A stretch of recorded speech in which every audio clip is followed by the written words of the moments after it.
Hello and welcome back to the Wee Lordy channel. Today I'm going to be making a Scottish classic. It's called mince and tatties and it's a real simple dish. It's so easy to make. Anyone can make this. Even if you've never cooked in your life, you can make this dish. It's so easy. And I think every Scot has probably eaten this dish at some point in their lives. It's such a classic and it's mentioned in every home across Scotland, I'm sure. I must admit, we don't actually cook up this recipe a lot in our kitchen, but the kids really love this dish. So when I do cook it up, there's not a drop left on the plate. And at this time of year, we actually used our own potatoes out of the garden, and they are so delicious and fluffy. It's really nice to have your own potatoes, and it's so easy to grow them as well. You can grow them in the smallest of spaces using big bags and things. And we also had creamy neeps on the side, so creamy turnips, and we had some delicious mealy puddings as well.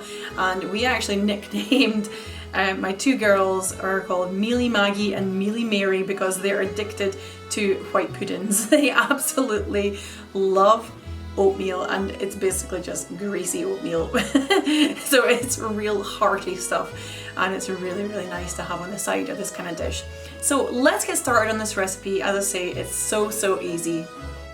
So for your Scottish mince and tatties, you're going to need 500 grams of beef mince, 1 chopped onion, gravy granules, Worcestershire sauce, 1 tablespoon of oatmeal, salt and pepper, 1 neep, which is a turnip, tatties of course, which are potatoes, and I'm using some small mealy puddings. And you're going to need some cream or milk to cream up your neeps as well. And you can cream up your potatoes as well, but we like to have our potatoes whole when they're fresh out of the garden.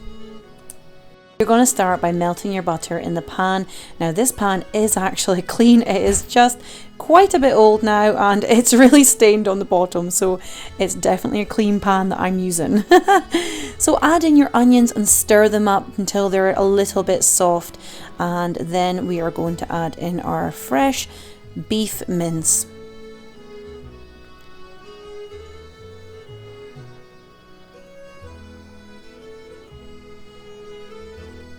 So pop your mince into the pan, and you're going to want a medium heat for browning this as well. And if it starts to stick a little bit, you do have the butter in there, but you can add in a little bit of water if it's starting to stick.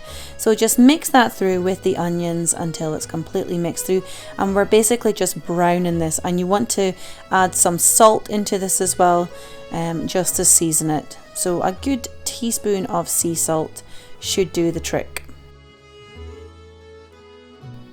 So once your mince is browned up nicely, you're going to add in about a cup of water, maybe just a little bit under a cup, and then you're going to sprinkle in the gravy granules. Now I'm actually using 3 tablespoons here, but it really does depend on your specific gravy that you're using. I'm using the callow gravy mix, which is like a organic gravy granule mix.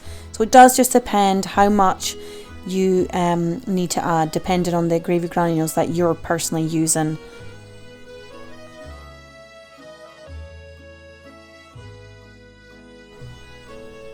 And this is just really to give it a flavour and a little bit of a saucy base.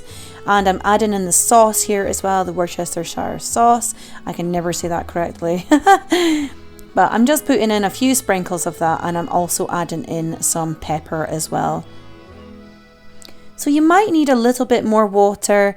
You really want to keep it quite saucy at this stage, just so that it doesn't burn or stick to the bottom of the pan. So you can kind of get an idea of how much liquid I have in the pan here. So you just need to add your oatmeal in here as well now. Now I have actually got a couple of rolled oats that seem to have sneaked in with my oatmeal into the pan here. So you don't need to add rolled oats. It's actually the finely ground oatmeal that you're using here. And it's just a tablespoon's worth of oatmeal that you're using. So stir everything in and just bring it to quite a low simmer now, and you're going to leave this simmering for about 30 minutes, basically until the onions are cooked really soft. And you can also chop up your onions a little bit finer than this. This is just my personal taste. I like them a little bit chunky. So you're just going to pop your lid on and leave that on quite a low heat for about 30 to 40 minutes.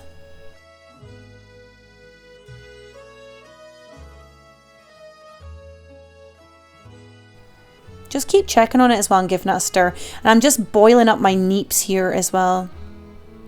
And I've also got my potatoes on the boil too. So I'm serving up the mince now onto the plate.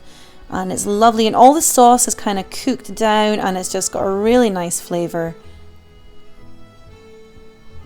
And I'm just popping on some of my boiled potatoes, and these potatoes are so fluffy because they're fresh out the ground. They really, really are delicious, and they don't need much else with them, but you could add a little bit of butter in with them if you wanted to. And I've mashed my neeps up as well with some of the double cream, just to create a nice creamy mashy consistency. And I've added in a bit of my mealie pudding, which seems to have gone a little bit cold, so it's kind of hardened a little bit. It usually looks a little bit crumblier than that.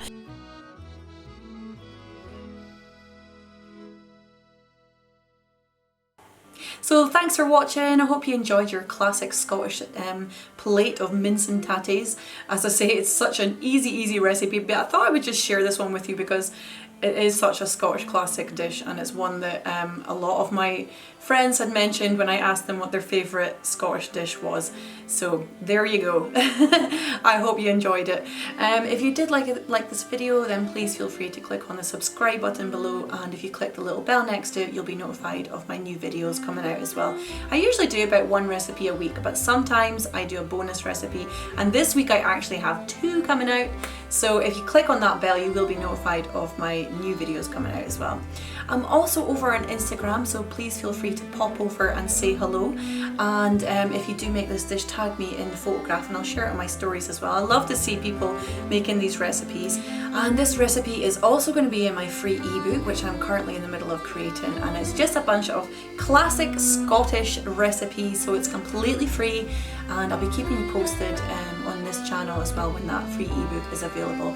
And you can pop over to my website and grab that for free when it comes up. If you're watching this post ebook creation, then you can pop over to my website angiemilne.com. I'll put the link in the description box below. You can grab yourself a copy of that free ebook. You can also get the printable version of this recipe on my website as well. So I'll pop the links down below for all of that. So take care, and I hope to see you guys all again soon. Lots of love. Bye!